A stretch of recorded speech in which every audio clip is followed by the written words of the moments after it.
Place your client's leg at a 90-degree angle and place their foot over your leg.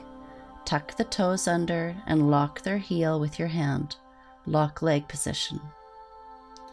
Place your inside hand under the knee of the client's straight leg for traction. Use the heel of your inside foot to hook and roll over the tendon at the center of the back of the hamstring. Hook deeply, then soften as you roll. 3 times at each placement, up and down the thigh as many times as needed, until you feel the tendon softening and releasing. Gradually increase the depth and pressure.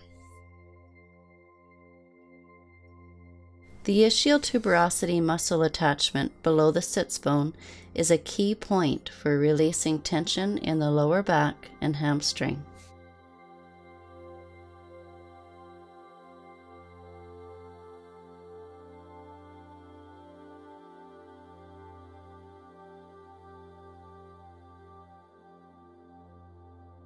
Release the leg from the locked position and hold the top of the foot.